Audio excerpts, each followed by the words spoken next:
In this episode of the RV Small Talk podcast, we're going to go over a few things that you really should keep in mind now that the weather is turning from hot to cooler and then cold. So we're going into the fall and winter season. What should you be doing for your RV? Stick with us.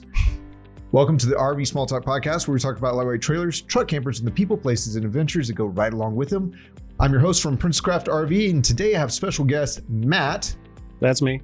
And he is over the service operations at Princess Craft here in Round Rock. And so he knows so many more things than I do. And I'm going to pick his brain on things that we ought to be doing in the cooler months to make sure our RV travels for the next year are ready to go and keyed up and lined up and perfect. So Matt, welcome aboard again. Thanks for having me. And we've had you on, I don't know how many times at this point. I think only once.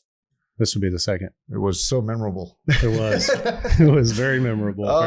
So we don't have PJ. She is at an event for RV dealerships where I believe she's picking up an award. It may have happened last night, maybe tonight. One of those. She's picking up an award because Princess Craft RV, which is of course under her direction and her guidance, has won a top 5 dealer in the U.S. award. Correct. It's a blue ribbon award that RVDA does, and somehow or other we managed to get it. We managed to get it. We locked it in. We've had several top 50 awards. We've had only one other top 5 award, so this is a pretty big deal for us. Yeah, it's pretty exciting. And it's not just because of having cool products. It's not because we have sales guys who work hard. We have a service department here who really pays in. I see the application every year, and there's a good third or more, maybe 40% of that application has to deal with the service department, its operations, how you guys view things, and make sure the customers are taken care of. Correct. So good job, man. Yeah. I mean, a lot of it is, we're not perfect. So Right. Everybody makes mistakes and Sure. things happen, and we're dealing with products and different people and everything else, all the environmental factors. Mm-hmm. So, one of the things that I feel like sets us apart is, we stand behind the quality of our work, Mm-hmm. and we want to make sure that the customers, at the end of the day, our goal is to make sure customers are taken care of, that they get what they need, that they Right. get what they came in for, that we fulfilled the obligation to repair or correct any issues that we find. Mm-hmm. So, down the line, anything that comes up, we take care of it. We do what we got to do to Yeah. make sure the customer is handled appropriately. What do you think is the biggest component in a customer feeling taken care of and satisfied when working with not just us, any service department, RV service center, anywhere? What do you think is the biggest component that feeds into a sense of well-being? I would say a sense of empathy, being able to, for our advisors, the technicians, to the parts department, to the porters, like everybody in the department and the building can find a way to kind of put themselves in the customer's shoes of, hey, they spent money on this. They have plans to take it out camping. They want to enjoy time with their families. So trying to do put our best foot forward of the whole big picture, not just the repair part of it, but the whole process from the time of it getting dropped off and written up to the time that they come to pick it up and after the completion of the repair. I think just being able to kind of sympathize and empathize with your customer of like, hey, we hear you, we understand, Right. like you want to be able to use this. We want y'all to use it too. Sure, We don't want it sure. sitting on our lot. So just, sometimes we have to shift and make changes and go from finding a part at one place that no longer is available. Now we got to move and find it somewhere else. Or Right. we can't get the part. Now we got to make modifications and make it work with what we can. So just, thinking outside the box to make sure that the customer is taken care of at the end of the day. You feel like that sense of empathy, feeling heard and respected and all. You feel like the conduit for that is the communication channels? A lot of it is, yeah. You mean like between the customers and Princess Craft, or just in general for service departments? Do you think that if they feel connected, kept up to date, Sure. informed, sometimes educated, where they, they may not realize that a part isn't available, just kind of Johnny on the spot communication, helps them to get that sense of we're in this with you, kind of empathy. Yeah.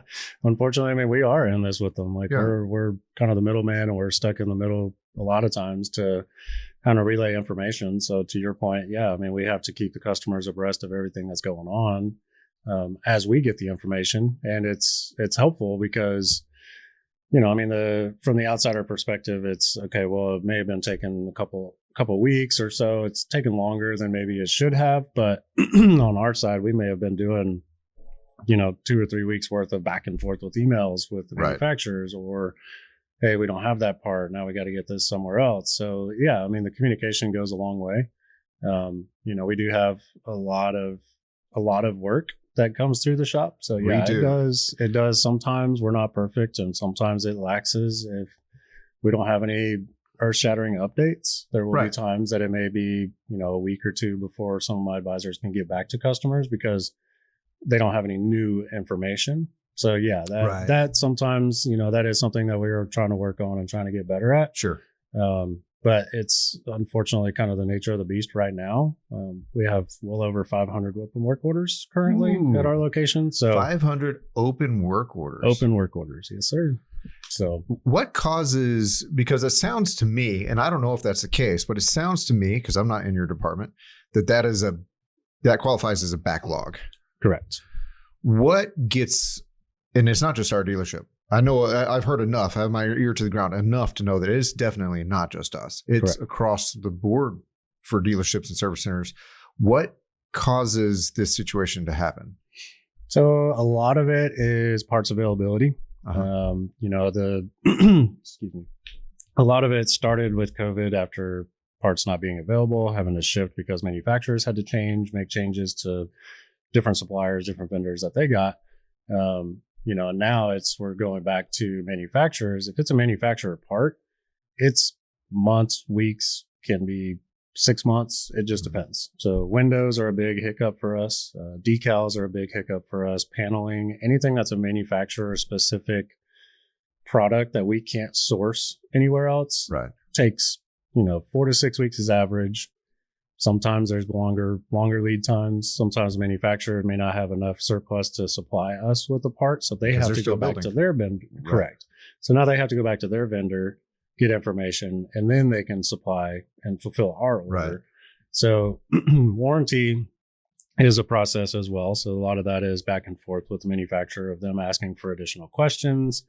Now that the RV industry has kind of slowed back down a little bit, the manufacturers are a little more picky about what they're just pencil whipping and approving. Right. So there's times that they'll come back with pictures or ask for pictures or another data tag or some more information that we feel like we gave up front, but there may be some other information that they're wanting to get before they can actually approve the claim and start submitting parts to be ordered.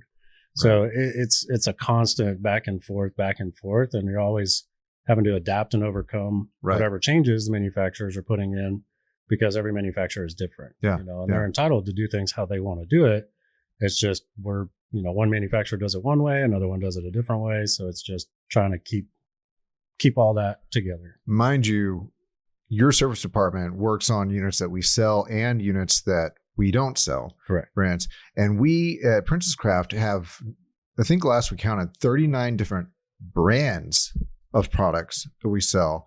So that works out to a lot of different manufacturers, a lot of different suppliers, and that's just our stuff that we carry. Correct. So there's no way I can think of that your team could possibly have at the forefront of your mind. Who do I talk to, and how do we accomplish this, you know, quickly and efficiently, especially when they're changing on their end as well. Even if we do have someone that we work with all the time, we don't know their environment. Correct. And it's changed. Yep. So anyways, I didn't really bring you in for that. It's always interesting to talk to you about this stuff because I don't know where you guys are at. I mean, I overhear, I listen, ask questions every now and then, but I brought you in to talk about what RVers could or should be doing now that the weather's changing from hot to cool and then next to cold. It's a perfect time for what in the service realm? I mean, just general, kind of doing a quick once over of the RV. Is really big because some people in Texas especially may not have used the RV so much during the summer because it's been hotter. Right. And in order to get to somewhere cooler, you got to travel quite a ways to get to cooler weather. So if you hadn't been using it over the summer, it's a good idea to, run out there, go to the storage unit, charge up the battery, do a quick once over of like sealants, exterior sealants on the outside, the roof as well, trying to kind of catch any issues that may have come up. Another big issue would be like firing off any LP appliances. So like your water heater, your refrigerator. You don't know if a mud dauber or spiders have got into there over correct however long, because they can get in and cause problems within a matter of days. Correct. Much or less months. Overnight sometimes. Yeah. The other one is the furnace, because now you're going to be using the furnace a little more. So firing that up first before you get out to a campsite and realize that something's not working. So that's something that honestly we see a lot of in the RV industry, and not just here. I mean, at other dealerships, other service centers run into the same issue too. Customer has a trip plan that they're coming up with tomorrow, next week, real short time frame, and they're going and turning their camper on the night before they're heading out for their trip, and something doesn't work. So as a dealership, we try to accommodate as best as we can. A lot of service centers will try to accommodate as best as they can to, get those emergency kind of last minute in the door, quick turnaround type of scheduled appointments. But it doesn't always work out that way. And that puts a big hinder on anybody's camping trip. And our goal is to try to, get you in, get you out camping, because that's the whole point of buying an RV, not to just sit in a storage lot. So checking things ahead of time. If you know you have a trip coming up in November, I mean, now we're already halfway through November. Sure. So if you know you have a trip coming up for Thanksgiving, like now is kind of the time. Now is the time to go check it out, to go run it through its paces, do a quick dry run if you want to in your driveway. You like to be about a week out or a week and a half out? At least. That would be the closest. Okay. So maybe 2 or more. Correct. Because you never know. If you have to order a part or you go to a dealership, you go to a service center, you want to do the work yourself, the part may not be in stock. Right. So you want to accommodate and kind of be proactive on that. Right. And not wait till the last minute to where now it's an emergency. And now you may be wasting time in your day running from dealership to dealership, place to place, trying to find the part that you need. We've run into that. I've seen people come in daily. Hey, do you have this? And our parts department, they will check all over the place. And you mentioned earlier that some of those things, if it has to be manufacturer specific, it's not a more common part, then you could be really in a bind, because those usually aren't things we have on the shelf. Correct. Because there's so many variables. And especially when you start getting into appliances, I mean, you have decades worth of appliances out there. So we can't realistically keep anything in stock for everything that's out there. So some of these campers, we have a camper in the shop right now. And I'm not sure what's in the shop for, but I was just out there, and it's from 2004. And it's in for at very least maintenance and all that. It's been used, lovingly used. And I think it has a bit more use ahead of it. But I think about the equipment on there. It's all serviceable, but stuff wears out. Correct. And so, I mean, you think whatever, the water heater, it has been through how many cycles and this, that, and the other. And some of those parts, I mean, research is involved. Can it still be found? If it can, from where? How fast can it get here? Because now we're talking maybe eBay type stuff. This happens. You work on all kinds of things, cars. You've worked on my motorcycles. Heck, I think you've even worked on like lawnmowers. But I digress. I've been enthralled by your stories of finding parts sometimes, and it's not different in the RV world as models change. Like a suburban water heater from 2004, maybe parts are hard to find. There will be certain things you can find and certain things you can't. And maybe you have to replace it. But now we're talking maybe the new stuff will fit. Yep, exactly. Now you got to modify a cabinet, you got to do plumbing, whatever it may be. But yeah, I mean, that's just being kind of planning ahead. Yeah. If you know you have a trip coming and you guys have been planning it for a month or, whatever it may be, whatever the time frame may look, just try to get out, use the camper, pull it out of storage, shake the cobwebs off of it, run it through, start everything up, light up the appliances, just run it through its paces. Because the last thing you want to do is find out when you're set up at the campsite and something doesn't work. Right. That is the most frustrating thing for anybody. Right. Because you're going out there, you want to enjoy your time. Your family's with you, the kids, whatever, whoever may be with you. You want to enjoy the time out camping. Sure. That's the whole point of doing it. So just think ahead, plan ahead, and I would say normally, like I said, a week before is kind of like your deadline. Yeah. Because then at least if you have to order a part, you got a couple of days. Yeah. If something has to wait to come in, you got a couple of days. If you have something else coming up, you got other things to do, you've got a couple of days. Mm-hmm. It's not a drop dead emergency right now to get something done. Yeah. And that is where that clogs up a lot of things. And when things are last minute emergency and you have to make shifts and changes and kind of pivot real quick, that's where things start getting frustrating for everybody. And our goal is to, try to get you in and out, like I said, as efficiently as possible. So you mentioned run through appliances, particularly gas appliances, but also the electricals. Maybe check your seals all the way around the roof and all that. What else would you think you would be doing to your RV right now in this mid-November kind of season in Texas? Plumbing. Big thing with that. Same thing. If you hadn't used it in a while, just run the water pump, run some water through the system, make sure that nothing is leaking, that you haven't developed any new leaks or anything. Things can break, even if it hasn't been freezing. Sure. Things can still break. Right. And that's something that's hard for a lot of people to kind of wrap their head around.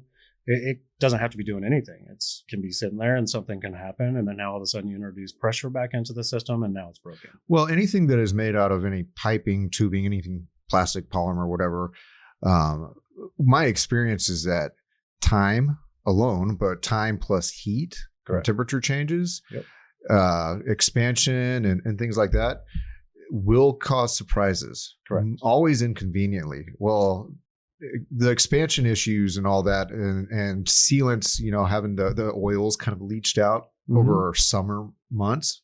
And then you got the hot day and the cool nights and all that. You're exactly right. Once you introduce pressure on it, you may end up with a couple surprises that don't make any sense because it's just been sitting there. Correct. And it may not show its face immediately too. Right. So that's the other thing is you put it under pressure the one night, then you come back the next day, you may have a little dribble because there is plumbing, there's fittings, there's other stuff behind paneling, behind cabinets that you don't see. So it's good to, put it under pressure, kind of put some eyes on it, do a quick once over, see physically what you can see, open cabinets, stuff like that. And then maybe if you have the opportunity in front of your house or at the storage unit, leave it pressurized and then come back and check it again later. Right. That way you kind of almost like I said, like a dry run, almost like resembling you actually using it. Because if you're using it, you're not going in there and putting pressure to it, shutting it off 10 minutes later and then leaving. If I had the time, I would like to do exactly what you're describing. But also if I have the time, I like to do what I would consider like a rumble test.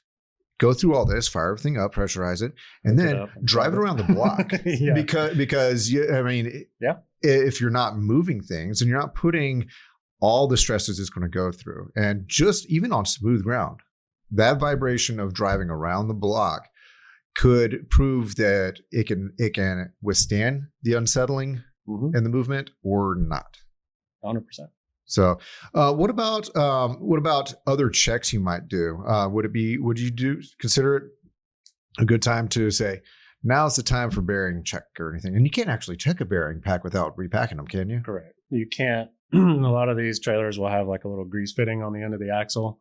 That's just a small maintenance item that generally we don't want customers sitting there pumping grease into. So in order to do any bearing checks or any bearing packs, you do have to disassemble the brake drum to get behind there and actually get the seals and the bearings out and clean everything up. So if you haven't done it in a while, the general norm is like once a year or every 10 to 12,000 miles. It's kind of hard to keep track of mileage on a trailer. Right, but once a year, annual, seasonal. Once a year is that good kind of benchmark. Right. Now, if you've been using it like crazy all year, probably definitely want to do it. Yeah. If it's been sitting in storage the whole time and you haven't done it in a couple of years, then it may be a good idea to bring it out. We offer, and a pretty common to offer options of just kind of like a pre-trip checklist is what we call it. We do a pre-trip inspection here. So if you haven't used the camper in a while, you can bring it to us, pay us to do it. We can go through and do all this stuff for you. Is it fairly close to what a PDI would be? Essentially, it's not as in depth as a PDI would be, but it's going to be the basics of what we're saying. We're going to go through, we're going to fire everything up, do a quick once over of sealants, check tires, check battery, stuff like that, see what's going on, see if there are any issues, and then we make lists and notes and recommendations of anything that the tech finds. Right. So, and it's kind of, admittedly, it's a little bit like taking your vehicle in to just get the oil changed and then come back and say, let's talk about your cabin air filter. Yeah. And by the way, your motor like mounts that. are out. Yeah. It may feel like that. But I have learned through the years of just vehicle maintenance that I can say yes and no to anything that they present to me. Granted, they're trying to make a sell and all that, but some of that stuff, pay attention to. I have said no and then gone home and done my Googling, my research, and gone, oh, that makes sense. And guess what? I can contact them again or go back again on my schedule and take care of that thing. So nothing on those recommendations necessarily has to be done because it's a recommendation. Correct. But that's a great list to take back and do your research on, because what do? You just learn something. Yeah, absolutely. And I mean, our advisors, myself, we're not out to take advantage of people. We're not out to, sell you something that you don't need. So if we recommend something, we're going to be honest with you. If it's like, hey, this is a safety concern, this needs to be addressed. Yeah. Or you can wait on this for a little bit, but keep an eye on it and make sure you're being diligent about keeping an eye on it. Yeah. Or this is just something that tech noticed, it's a little off, but it's not causing any harm. It's not going to cause any damage.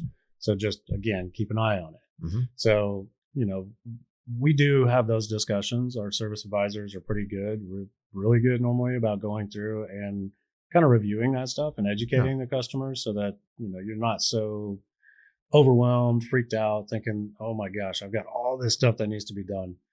We're also, in all transparency, we are trying to make a sale because that's how we stay in business. But the other side is we're also trying to cover our bases for our liability because we are the last person who's looked at it at that point. So you get home and you find something that's out, we're going to get a phone call and say, hey, why didn't you find this? So we're just making you aware of what they find. Right. They're not trying to take advantage. They're not trying to pull a fast one. It's just, hey, this is what we saw. Mm-hmm. That'd be it. That's it. So you can pick and choose what you want to do. You don't have to do anything.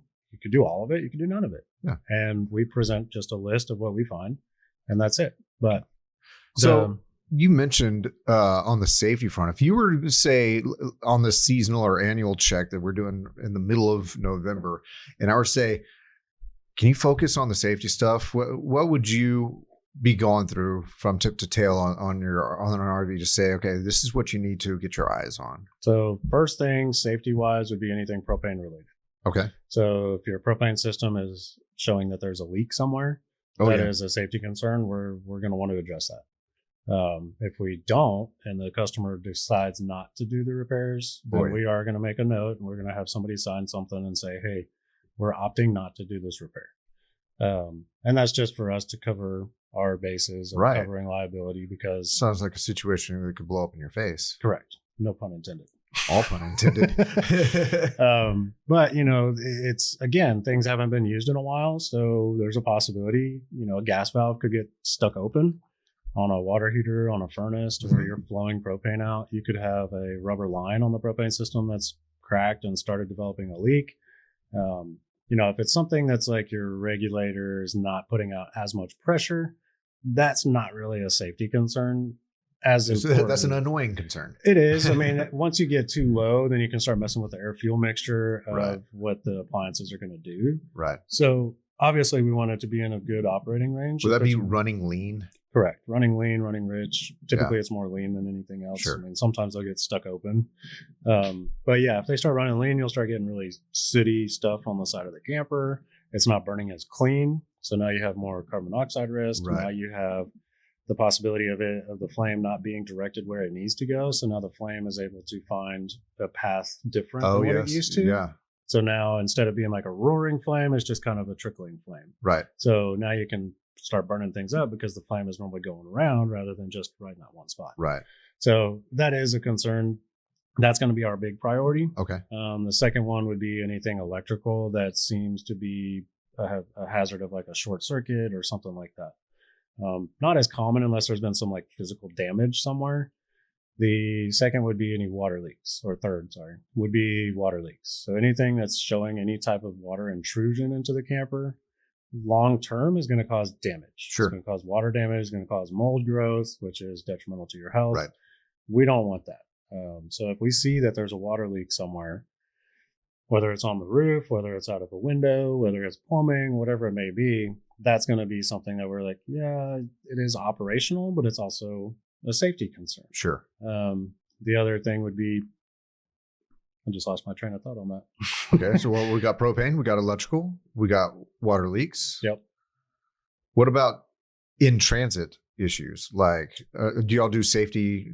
Get your eyes on safety components for when you're actually hauling your unit? Yeah, I mean, if your tires are out of date, it's starting to show dry rot, that would be a concern as well. So the other thing I was going to say is, if you have really nasty water in the plumbing system, right. So if you leave water sitting in your freshwater tank and your water heater, if you've got a tanked water heater, a 6-gallon, 10-gallon, 12-gallon, whatever it may be, any water that's left in the plumbing system can start to grow bacteria. Oh yeah, it's a perfect environment for bacteria. Absolutely, and it gets nasty. You'll fire that thing up, and it's like rotten egg smell, especially if it's been filled up around here with the hard water.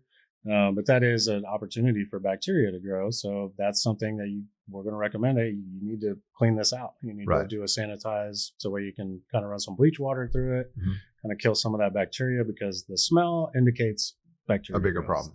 Correct. Right. So if you get in a camper and you run some water through it and it smells like rotten egg and it's running you out of the camper, you got to do something, because you're bathing in that. You're potentially making food, preparing food with it. You may be brushing your teeth. I mean, you're ingesting that water, and that water is getting into you somehow. Right. So just being aware of that kind of stuff. Okay. Running gear, your brakes, your tires, your 7-way stuff, your lights, stuff like that. If you have a light that's out, like, we can't sell a camper with lights that don't work, right? So you can't drive down the road and get a ticket for that. So that would be an issue. Safety chains, stuff like that. But it just, there's a lot to it that people don't think about. Sure. And one thing that we see a lot of is people don't use their RV for a long period of time and just let it sit. Right. And they ignore it. And their expectation is, well, it hasn't done anything, so I should be able to just grab and go. Correct. And cars will do the same thing. If you don't drive a car for a year, 2 years, 3 years, there's going to be things that are going to start breaking down and wearing down. And when you go to fire it up, now you're going to start having some issues. You never know. Yeah. Things like to be used. You have a gadget in the shop, and it looks like a big old vacuum cleaner. And so what is that? What does it do? Who's your daddy? What does he do? The Seal Tech? Yeah. What's going on there? So the Seal Tech is awesome. It takes out a lot of guesswork and cuts down on a lot of time needed to troubleshoot or track down any type of leaks that we can find, external leaks. So this would be like air leaks, not air and water. And water. Yep. Okay. So basically what it does is it's a big fan, essentially, that can attach to a roof vent or some type of vent on the outside of the coach, so it can pull air from outside and pressurize the inside of the coach. Whole vehicle, the whole cabin thing. It's like blowing it up from the inside, kind of like a balloon. Okay. It's small enough pressure that it's not putting pressure on anything, but it's enough to move air, so that now we can run around the outside, everywhere on the outside of the camper with like a soapy water, and we spray it on there, and literally anywhere that air is able to get through, water can get through. And then you see the bubbles so kind of start seeing bubbles showing up. Right. So now we're like, hey, that's where it's coming from. So you can check all the long runs of seals around your camper, around every vent, the air conditioner, windows, doors, and all that. I mean, everything. Clearance lights, everything. And well, that's pretty great. So because where you see the water coming in on the roof may not be where the leak is from, because the water follows a path of least resistance. Sure. Once it makes a path, it's just going to keep flowing that way. So you could see the water leak here, but the leak is actually starting over here. Right. So even though you see it out of a vent, it could be coming in a clearance. That's a symptom, not the actual issue. And if you don't have that equipment, makes it really hard, and you're just kind of chasing your tail. Yeah. Trying to find where it is, because you're like, okay, I'm going to start there. I'm going to work my way this way. I think I see something here. I mean, we've had some where, we had to do a seal tech on it 2 or 3 times too, because you find one spot and then You fix seal that, but then you find another spot. Correct. See. Okay. Well, I mean, it sounds like a really worthwhile thing to do from time to time with your RV. Would you say that it'd be something that every few years you might consider? Even if you've done good maintenance, you just for feeling good about things. Yeah. Keep your investment up. It's kind of like going to the doctor and just getting a checkup. Like we're hooking this equipment up, we're pressurizing the camper. Sometimes it may be very small and insignificant, but over time that would become a bigger issue. Okay. So if you catch it preventatively ahead of time, then it makes it a lot easier and less likely for it to cause any water damage, which is going to be a bigger, costly repair, obviously. Right. So if you can catch it before it becomes a big problem, it kind of becomes worth it. Yeah, so we absolutely. have some customers that'll come in that since we've gotten it, had it for years now, I think 4 or 5 years now. So once we've gotten word out there that we have it, I mean, we've had people with big Class A motorhomes, come through, 40-foot motorhomes that come through, and we pressurize that's for it because they're like, hey, I just spent $250,000 on this thing. I'm going to pay a couple $100 and have it done. Right. Just for peace of mind. Is that a fairly common thing for RV service centers to have? No, not common at all. Really? No. Interesting. Well, you heard it here. We have said technology. Yep. So, and the company is Seal Tech, just like a seal, like so. I didn't catch that. Do it again. No. Oh. But it's some manufacturers did use it to test their RVs as they were being built as well. So it's just a good tool to have in your arsenal to kind of help troubleshoot and diag a little more. Well, it can speed you guys up and make you better. Correct. I mean, there is still time involved in it because even though we're pressurizing the system now, we're still physically walking around doing everything. Yeah, but it just seems like you're more likely to catch air bubbles 100%. Coming out of a seal than whatever the other method would be. I can't imagine. The other method is putting eyes on it and trying to find any little gaps or cracks that could potentially be an issue. Right. And it also helps with misdiagnosis. I mean, you may see something that you're like, ooh, that definitely needs to be sealed right there because I can see where there may be a little hole. Sure. But you put the seal tech to it and there isn't a drop of air coming through it. Right. I mean, it's sealed. Now, to get a little deeper, anything you see on an RV that has sealant on it, the sealant that you see from the outside is normally a secondary sealant. It's on the exterior, but there's normally sealant underneath whatever it is that's mounted. Okay. And so that is your primary sealant. Now you have a secondary sealant on top of it. Right. So if it becomes a big issue that there's water, a decent amount of water coming in somewhere, ideally we want to take everything off so we can correct that primary sealant, which is normally like a butyl or liquid butyl or something underneath there. We want to try to correct that. Because ultimately, if we put it up top, we're stopping the water. I've seen you guys de-skin these things and go fairly deep, probably for exactly this issue. Yep. So it just depends on how bad it is. I mean, if we're seeing huge air bubbles coming off of this thing, then we're going to have to take it apart and redo the primary sealant. Right. Now, if you just want to like to do the secondary sealant up top, which is normally silicone or a lap sealant or self-leveling, whatever it may be, we can do that, but ultimately it could potentially come back at some point. So it's not like a die hard, this is 100% corrected. And so no manufacturer, no service center is going to warranty sealant jobs forever because it's a routine maintenance thing, because it does break down and it's environmentally affected by heat, by temperature, by water, like all this stuff can play a factor into it. So it's just over time, some sealants start breaking down. Mm-hmm. Sometimes sealants break down differently and faster than others. Sometimes they last for a very long time. So I got a question for you. There are a lot. Every sealant out there has its pros and cons. Mm-hmm. Do you have a favorite sealant? It depends. Because of different purposes. Yeah, I mean, they have different applications. Yeah. XTRM is one that came out not long ago that's been pretty good. It's kind of a universal type sealant. Some of my techs don't like it because it's a little runnier. It just depends. Dicor is a really good brand. Yeah. Again, has been out in the market for a long time.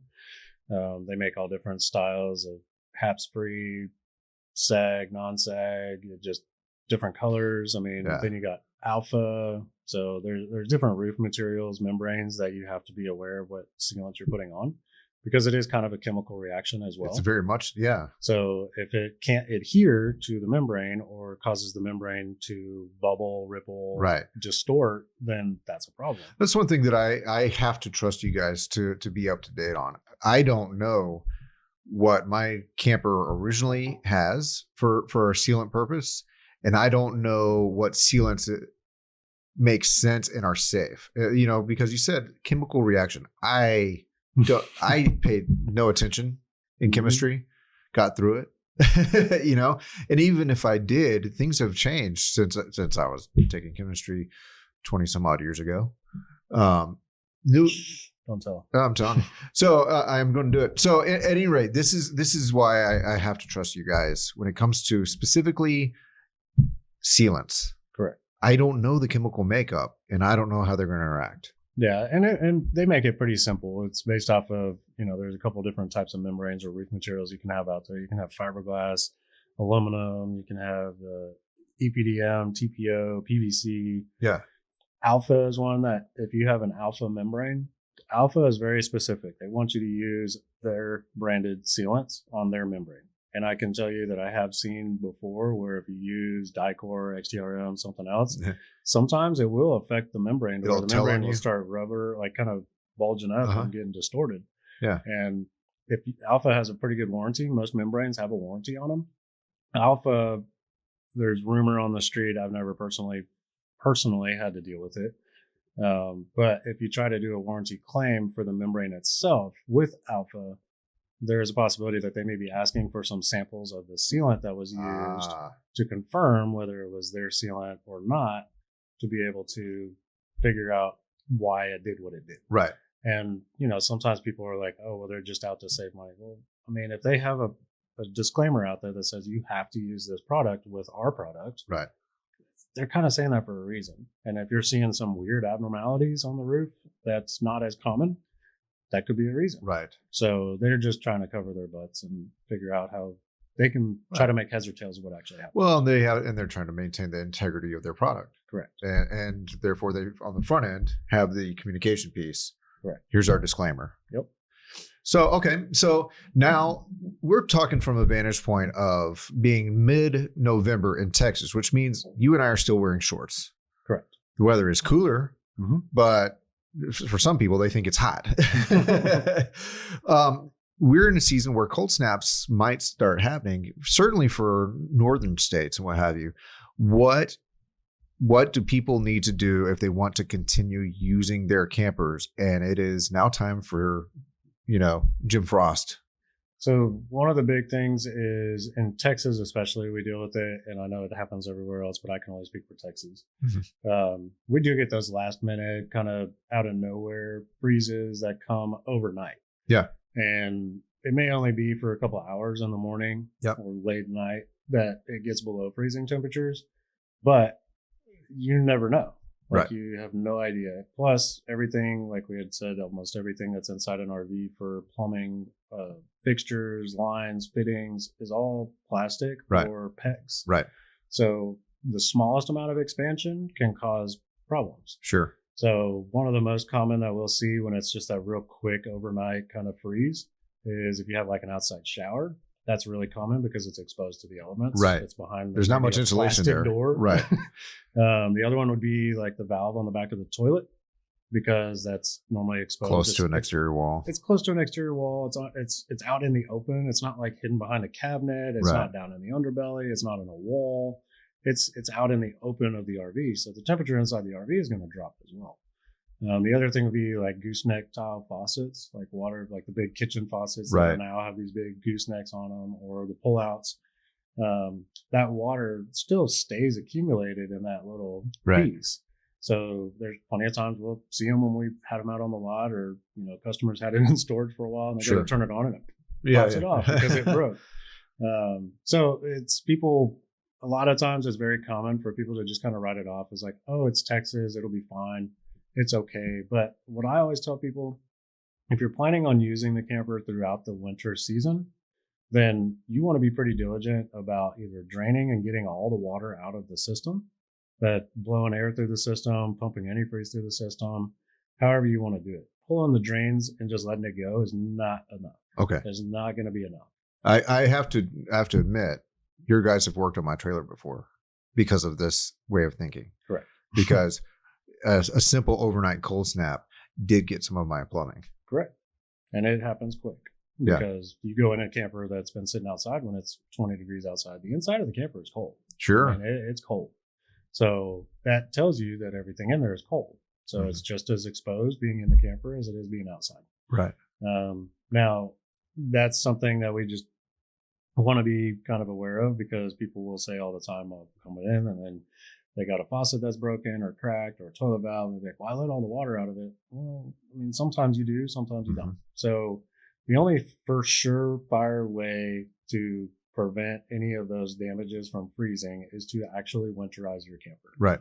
Hands down, that is the most effective way to make sure that you're not going to have any issues related to freeze. Right.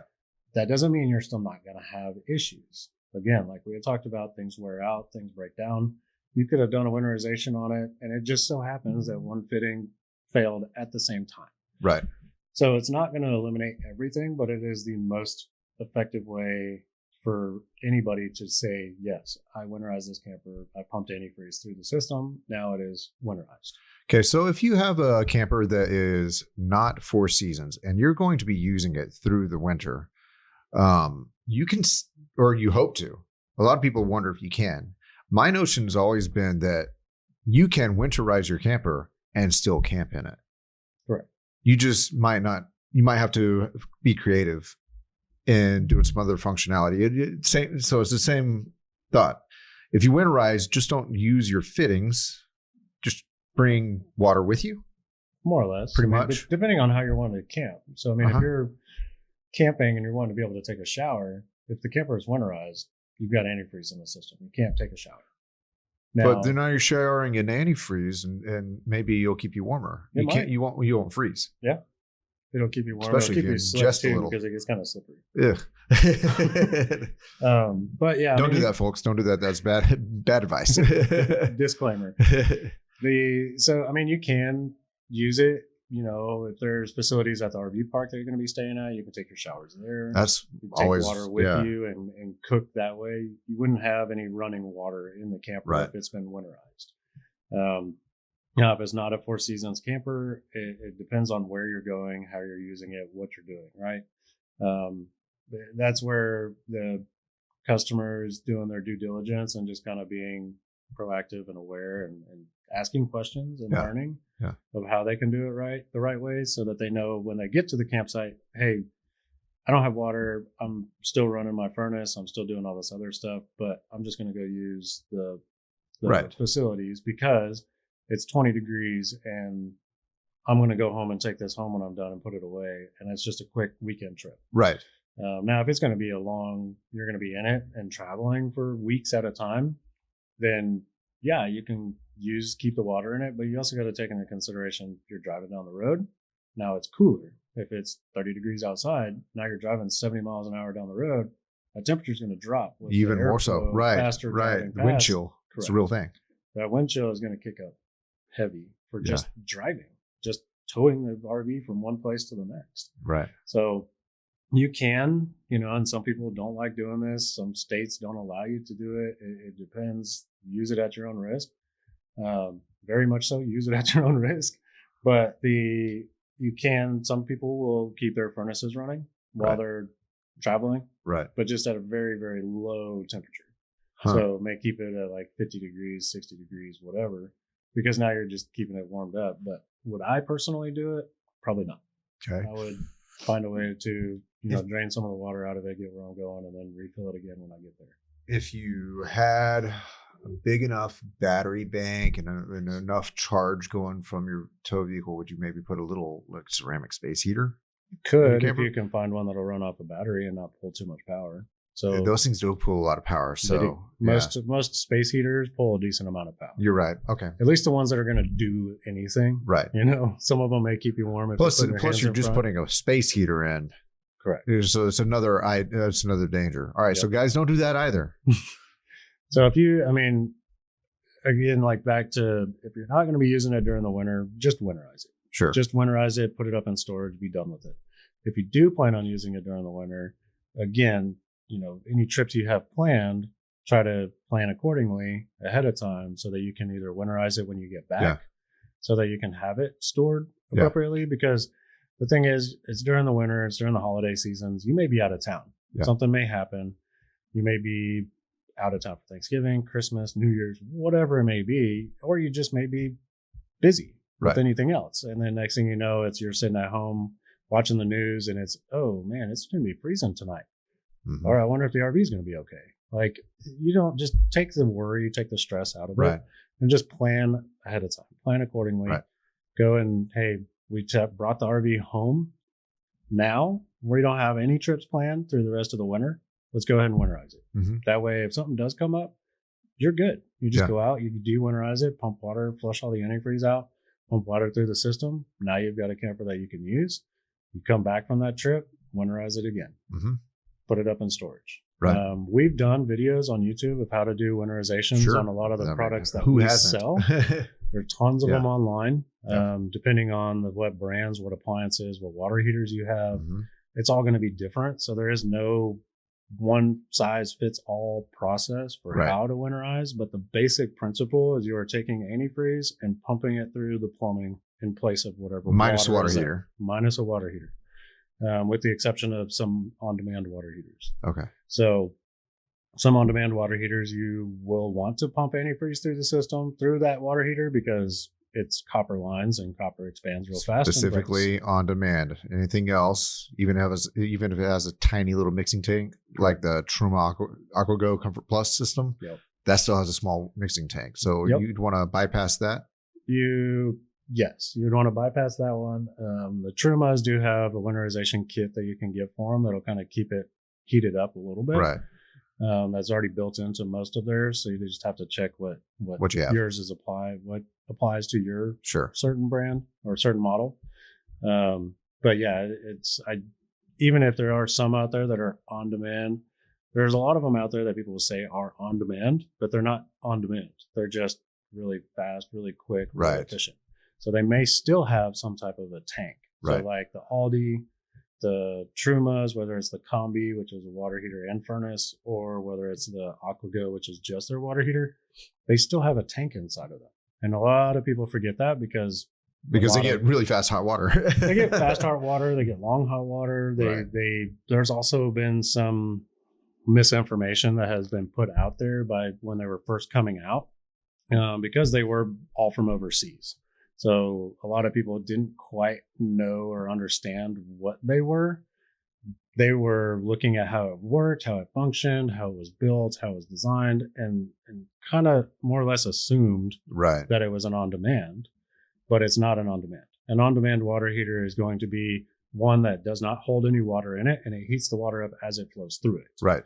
It's not heating up a space of water that's already there. Yeah. So if it has a tank in there somewhere, a pressure vessel, a mixing vessel, whatever it may be, it's not an on-demand. As by definition, it is not an on-demand. Sure. There's only a few out there. There's a Gerard, Suburban's making one. I think Furrion started making one. There's some other brands of names that are coming out now. There's one that's some weird name. I want to say Fujitsu, but that's a camera. Sure. Right. But there's a little more common now because people wanted that on demand because it's, less weight. You're not carrying around 30, 40 gallons worth of, or pounds worth of water, and it's easier. It's faster. Yeah. But if you do have an on demand, just check the owner's manual, look online. Most of these on demand manufacturers have their own videos. And I would normally caution people to go to the manufacturer's videos first, if they can. Yeah. If you can't find anything that's with the manufacturer, then find one that has some reputable videos or something else. Some more trusted source that's been out there with a track record. Correct. You don't want to just be following John's RV down the street that is just throwing a video out there of something that they saw. You want to try to go to as much of a credible source as you can. Sure. And we're not the most credible on everything, but we will find the answers if we have to. Some things we haven't seen that many of yet, Exactly. because it's maybe not in a product line that we carry. Correct. The RV industry changes so much. It's Right. hard to keep your hands on everything at the same time. Well, cool. I think that we are about done for time. I got to get you back out there to your staff and what have you. Sometimes. So, Matt, thank you so much for joining me for this. And everybody, I hope this has been helpful in going into the cooler months. If you have questions, you can contact your local RV service, or if you are around this area and you want to work with Princess Craft, Matt and his team are ready. And we would sure love to assist you with any questions you have. Don't forget that we can be found at rvsmalltalk.com. You can find us on social media if you look up RV Small Talk. We're also on YouTube. Once again, RV Small Talk. Hopefully soon we'll be able to get PJ and Lindsay in on future episodes again. But until then, I'm Clint. This has been a lot of fun. Thank you again, Matt. Absolutely. And we'll see you next time.